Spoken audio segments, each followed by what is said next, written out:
Assalamualaikum warahmatullahi wabarakatuh. Jumpa lagi di channel YouTube saya. Kali ini saya ingin berbagi mengenai soal kompetensi sains nasional khusus untuk bidang studi IPA untuk SMP disertai dengan pembahasannya. Mari kita ikuti pembahasan soal-soal KSN IPA SMP berikut ini.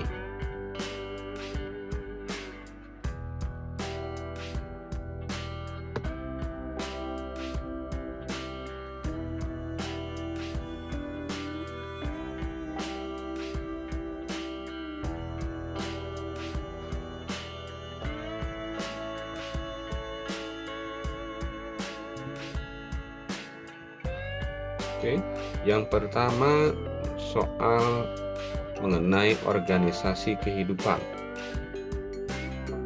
Materinya struktur bagian utama dan fungsi organel dan fungsi sel. Soalnya, pada pengamatan organel sel ditemukan organel dengan ciri-ciri merupakan sistem membran, ditemukan di sitoplasma, memiliki struktur yang menyerupai kantung berlapis-lapis, dan merupakan saluran pembawa protein. Organel tersebut adalah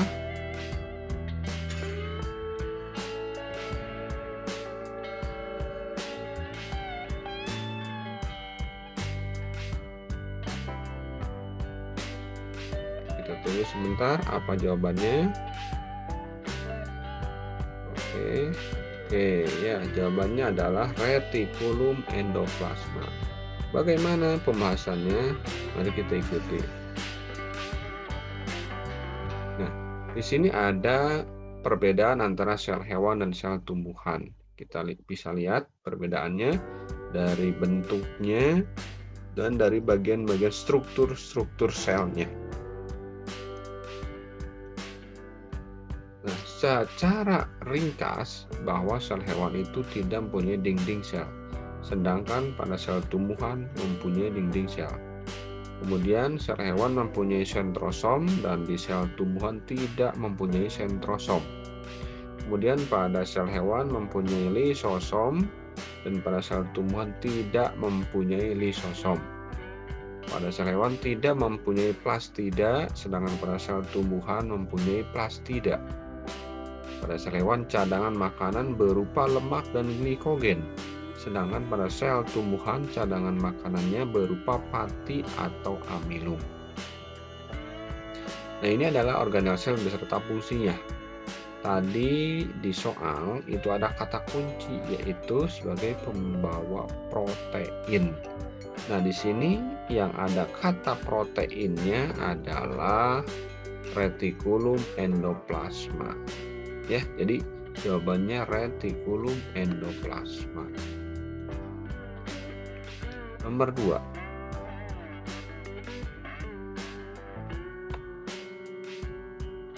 Pada nomor 2, soal mengenai keanekaragaman pengelompokan makhluk hidup. Materinya keanekaragaman tingkat gen, spesies, dan ekosistem.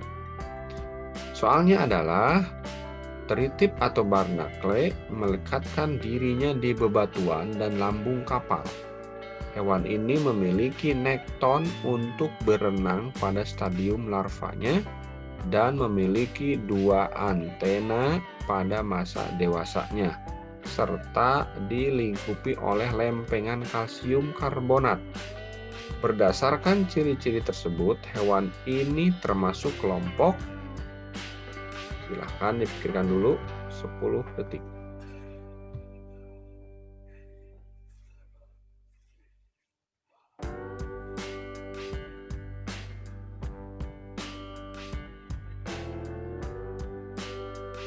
Jawabannya adalah moluska. Bagaimana pembahasannya? Nah, ini adalah pembahasannya.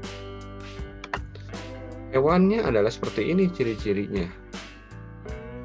Nah, misalkan ciri-cirinya tadi sudah ada bahwa tersebut memiliki kalsium. Ya. Nah, hewan yang memiliki kalsium yang ada di laut itu termasuk hewan invertebrata. Invertebrata itu ada Protozoa, flatworm, Coelenterata, Annelida, Echinodermata, Mollusca. Kemudian arthropoda terbagi arachnid, crustacea, insek, dan myriapoda. Nah, yang ada kalsiumnya pada cangkangnya adalah Mollusca. Ya. Oke, nomor 3. Soal nomor 3 ini soal mengenai masih keanekaragaman pengelompok makhluk hidup, tetapi materinya penyebab terjadinya keanekaragaman makhluk hidup. Disajikan tabel sebagai berikut. Ada kolom bakterinya itu X, Y, W, Z. Kemudian ada suhu pertumbuhan, ada 10 derajat Celcius, 35 derajat Celcius, dan 65 derajat Celcius. Kemudian ada tanda negatif dan positif. Kalau yang positif artinya banyaknya bakteri yang tumbuh. Kalau yang negatif berarti tidak ada. Ya. Nah, soalnya, telah dilakukan kultur bakteri dengan hasil di atas. Berdasarkan hasil percobaan, dapat disimpulkan bahwa kelompok bakteri yang termasuk mesofilik adalah bakteri hitungan.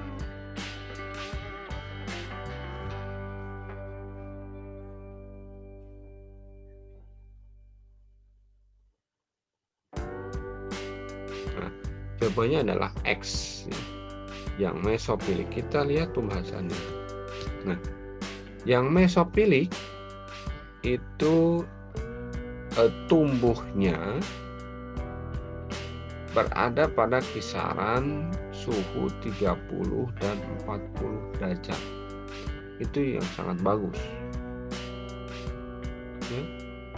Nah, di dalam soal ini bakteri yang tumbuh di kisaran 30 sampai 40 itu ada suhu 35 derajat. Yang tumbuh atau banyaknya bakteri yang tumbuh itu hanya yang bakteri X. Ya, sehingga jawabannya adalah X. Itu mesofilik. Soal nomor 4 mengenai struktur dan fungsi tumbuhan. Materinya struktur serta fungsi organ tubuh tumbuhan. Nah, faktor di bawah ini yang tidak menentukan laju fotosintesis adalah A. Suhu udara dan kelembapan, B. Kandungan karbon dioksida, C. Kecepatan transpirasi, D. Ketersediaan air. Oke, jawabannya adalah kecepatan transpirasi. Bagaimana pembahasannya? Nah, ini sedikit berbahasa Inggris juga ya. Bahwa fotosintesis itu tidak dipengaruhi oleh kecepatan transpirasi. Fotosintesis dipengaruhi oleh intensitas cahaya, temperatur, dan konsentrasi karbon dioksida. Ya. Nomor 5. Soal tentang organisasi kehidupan. Konsep tingkatan organisasi kehidupan, sel, jaringan organ, sistem organ, dan individu. Soalnya adalah urutan yang benar tentang perkembangan sel telur yang telah dibuahi adalah A. Pembelahan, morula, gastrula, dan blastula. Yang B. Pembelahan, morula, blastula, dan gastrula. C. Pembelahan, gastrula, morula, dan blastula. Yang B. Pembelahan, blastula, morula, dan gastrula. Jawabannya adalah yang B. Jadi sel telur itu yang telah dibuahi akan mengalami pembelahan, berubah bentuk menjadi morula, kemudian menjadi blastula, dan gastrula. Jawabannya seperti ini. Di sel telur pada organ reproduksi wanita, setelah dibuahi dan matang, dia akan mengalami pembelahan. Kemudian menjadi morula, blastula atau blastosit, dan morula dan gastrula. Ya. Soal nomor 6. Seorang siswa diberi benda mirip batu dan diminta melakukan pengamatan. Apakah benda tersebut benda mati atau makhluk hidup?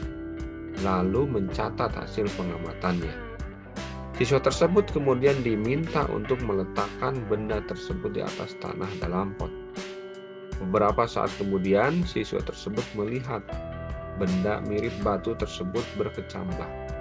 Jika siswa tersebut diminta untuk menyimpulkan hasil pengamatannya, maka kesimpulan yang benar adalah A. Benda tersebut adalah benda mati karena tidak bergerak. B. Benda tersebut adalah makhluk hidup karena bernapas. Dan yang C. Benda tersebut adalah benda mati karena tidak makan. Dan yang D. Benda tersebut adalah makhluk hidup karena tumbuh. Jawabannya adalah D. Benda tersebut adalah makhluk hidup karena tumbuh. Ya. Kita lihat sini ada kata kuncinya bahwa benda tersebut ketika diletakkan di batu dia menjadi berkecambah, artinya dia tumbuh. Nah, ini ciri-ciri makhluk hidup. Itu bergerak, makan, bernapas, tumbuh dan berkembang, peka terhadap rangsang, berkembang dan melakukan sisa. Tadi ciri makhluk hidup itu adalah tumbuh dan berkembang. Soal nomor 7. Materi struktur dan fungsi tumbuhan. Kontennya pemanfaatan prinsip tekanan pada fisiologi tumbuhan. Soalnya transportasi zat pada tumbuhan yang memanfaatkan adanya tekanan hidrostatik terjadi pada jaringan. A. Epidermis, B. Phloem, C. Parenkim, D. xilem. Jawabannya adalah epidermis. Jadi di epidermis itu memanfaatkan tekanan hidrostatik. Soal nomor 8, makhluk hidup dan lingkungannya. Materinya tentang asal-usul makhluk hidup. Percobaan Nedam yang merebus kaldu dalam wadah selama beberapa menit lalu menutupnya dengan gabus, memberikan kesimpulan bahwa bakteri yang terdapat dalam kaldu tersebut beberapa hari kemudian berasal dari kaldu. Percobaan tersebut kemudian disempurnakan oleh salah seorang ilmuwan pendukung teori biogenesis yang melakukan percobaan dengan cara memanaskan 2 tabung kaldu. Kemudian setelah didinginkan, kaldu tersebut dibagi menjadi 2. 1 tabung dibiarkan terbuka dan 1 tabung yang lain ditutup. Ilmuwan pendukung teori biogenesis yang dimaksud adalah A. Alexander Oparin, B. Aristoteles, C. Lazzaro Spallanzani, D. Louis Pasteur. Jawabannya adalah Lazzaro Spallanzani. Pembahasannya seperti ini. Tadi Nedam dan Spallanzani. Kalau Nedam tidak ditutup, kalau Spallanzani ditutup. Ketika tidak ditutup, dia tidak ada makhluk hidup yang jadi pada kaldu tersebut. Jadi pendukung teori A biogenesis, A itu tidak. Bio itu makhluk hidup, gen itu dari makhluk hidup. Jadi makhluk hidup terjadi begitu saja. Kalau itu pendapat Aristoteles. Kemudian pendapat Anthony van Leeuwenhoek, makhluk hidup berasal dari benda mati. Kalau Thales, kehidupan berasal dari air. Air itu kan benda mati. Kalau Anaximenides, kehidupan berasal dari udara. Benda mati juga. Nah, ini terdukung teori biogenesis. Makhluk hidup berasal dari makhluk hidup lagi. Tokohnya adalah yang mendukung teori biogenesis, yaitu Francesco Redi, Lazzaro Spallanzani, dan Louis Pasteur. Nah, kalau Lazzaro cobaan Redi, nah, dia menggunakan irisan daging, misalnya, kemudian ditutup, dia akan menjadi ada ulatnya itu. Ini percobaan Lazzaro Spallanzani. Panaskan, terdapat mikroba. Panaskan dan ditutup, didinginkan tidak terdapat mikroba. Nah, kalau Louis Pasteur, eksperimen dengan tabung leher angsa, menjuruskan teori baru yang menumbangkan teori abiogenesis, yaitu ada 3. Omne vivum ex oppo, makhluk hidup berasal dari telur. Omne ovum ex vivo, telur berasal dari makhluk hidup.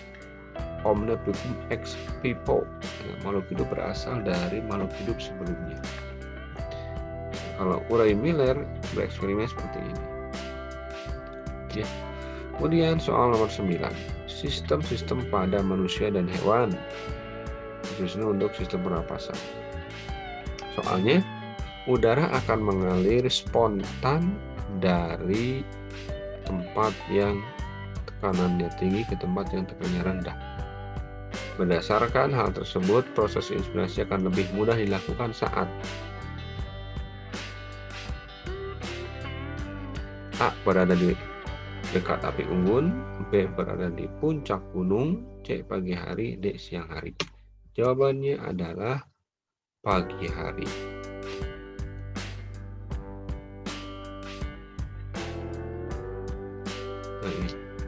Proses inspirasi akan lebih mudah dilaksanakan pada pagi hari tentunya ya, karena tekanannya rendah.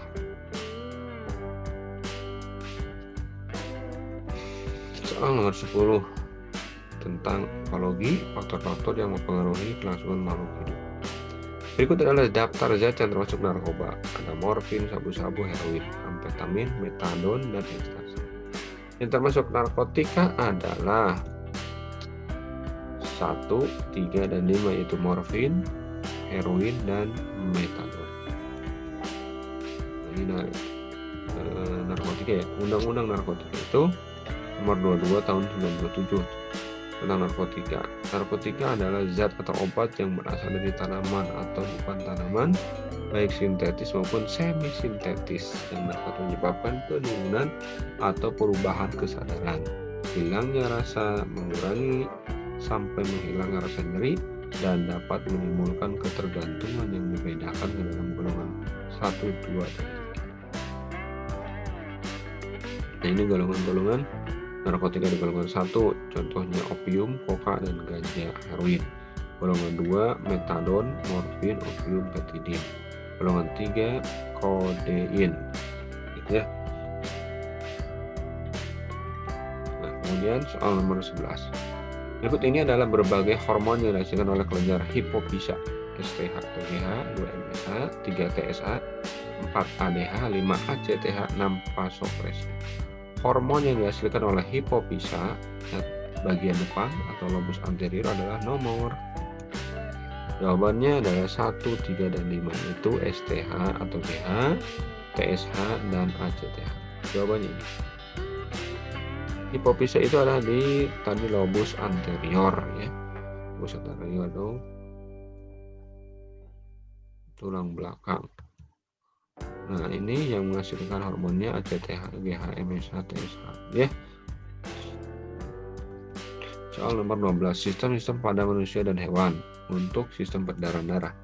Pada jantung manusia sebelah kiri, darah mengalir dari arteri pulmonaris ke aorta. Mengapa aliran darah tidak dapat berbalik arah? Jawabannya karena terdapat katup mitrialis. Ini katup mitrialis.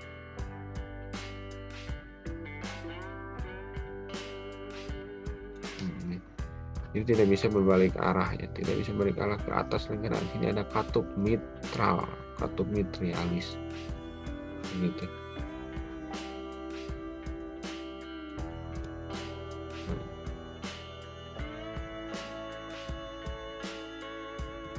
Soal nomor 13 tentang sistem-sistem pada manusia dan hewan, khusus sistem pencernaan. Berikut ini adalah 2 gejala yang ditunjukkan oleh orang yang fungsi pankreasnya terganggu. Pencernaan ya. A. Selalu merasa haus dan mengalami kerusakan mata. B. Selalu merasa haus dan berat badan meningkat. C. Peningkatan berat badan dan sering merasa bingung. D. Kerusakan pada mata dan sering merasa pusing. Kalau fungsi pankreas terganggu, apa yang terjadi? Nah, adalah selalu merasa haus dan mengalami kerusakan mata. Ini ya. Ini merupakan gejala diabetes. Nomor 14. Penyakit diabetes sudah sejak lama dihubungkan dengan konsumsi makanan tertentu seperti yang ditunjukkan grafik di bawah ini. Itu mengkonsumsi gula ya. Kesimpulan yang dapat diambil dari data yang ditampilkan pada grafik di atas adalah Lihat antara yang kasus diabetes per 1000 orang dengan konsumsi gula dalam kilogram.